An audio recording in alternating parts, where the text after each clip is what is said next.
Kwigenekerezo rya 2025 Nyakanga umwaka w'ibihumbi 2025 umugambi w'igihugu Pafene ufashwe mu mugongo ni banki y'isi yose waratunganije uruganda rwo gutanguza ivyigwa vy'umugwi wa kabiri cohorte 1 w'igisata IMCP no kuronsa impapuro bita certificat umugwi uhejeje ivyigwa mu nyigisho zo gutunganya no gutanga amasoko.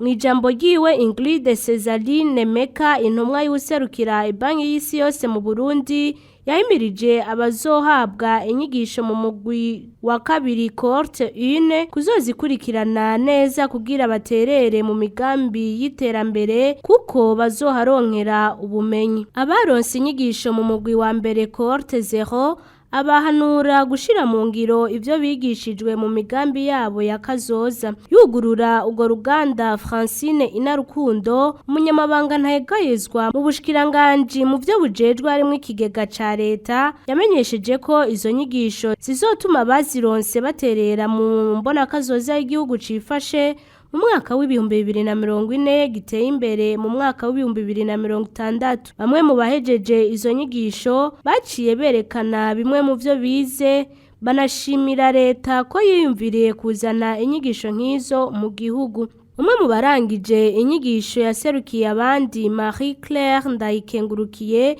avuga ko inyigisho bahawe zizobafasha mu buzima bwa misi yose n'ubw'igihugu. Ico bizodufasha nuko tuzofasha nje dushoboye ngaha anye badutumyeyo canke tubonye appel d'offre nazo postula afashe kugira ngo amasoko atunganijwe akogwe nkuko amategeko abivuga. Bwa Bienvenue Irakoze umuhuzabikorwa muri Pafene uyo mugambi uje ngo ushikirize ubuhinga bwa none bene gihugu no gushigikira ibisata vya leta mu gukora neza bikoresheje ubuhinga bwa none.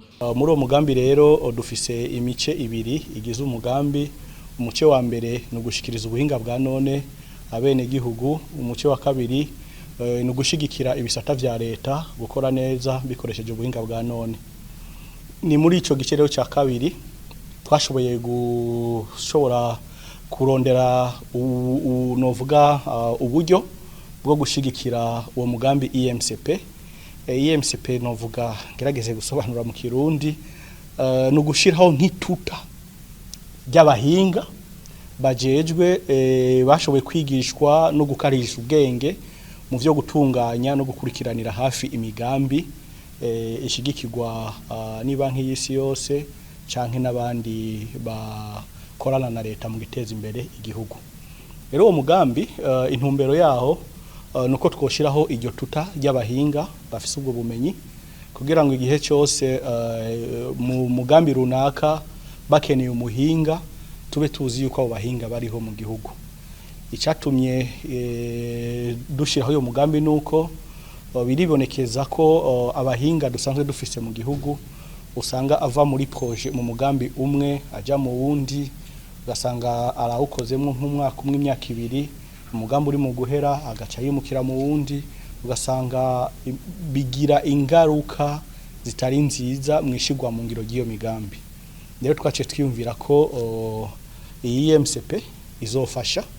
Rero novuga nti ini cohorte ya mbere tugiye gutangura izoba irimwo aba jeune bahejeje amashure hakaba harimwo n'abakozi ba leta kugira ngo tube tuzi ko dufise aba jeune canke ugwaruka urangije amashure tuzi kandi nuko harimwo abakozi ba leta cyane cyane twabakuye muri bajya bakurikiranira hafi ishigwa mu ngiro giyo migambi canke ibikorwa bijanye no gushigikira iyo migambi.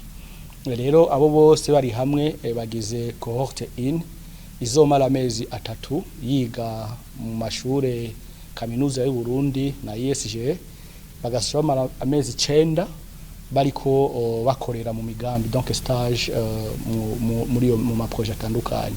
Abaraho barabajije ibibazo bitandukanye ku bijanye n'izo nyigisho ndetse bagira ko batanga n'intererano. Ivyo birori vyaranzwe no gushikiriza impapuro zimwe bita certificat abarangije inyigisho mu mugwi wa mbere cohorte 0 bangana na 95. Abagiye gutangura mu mugwi wa kabiri cohorte 1 bagizwe n'urwaruka ruhejeje amashuri 117 hamwe n'abakozi ba leta 51 bakorera mu bisata bitandukanye.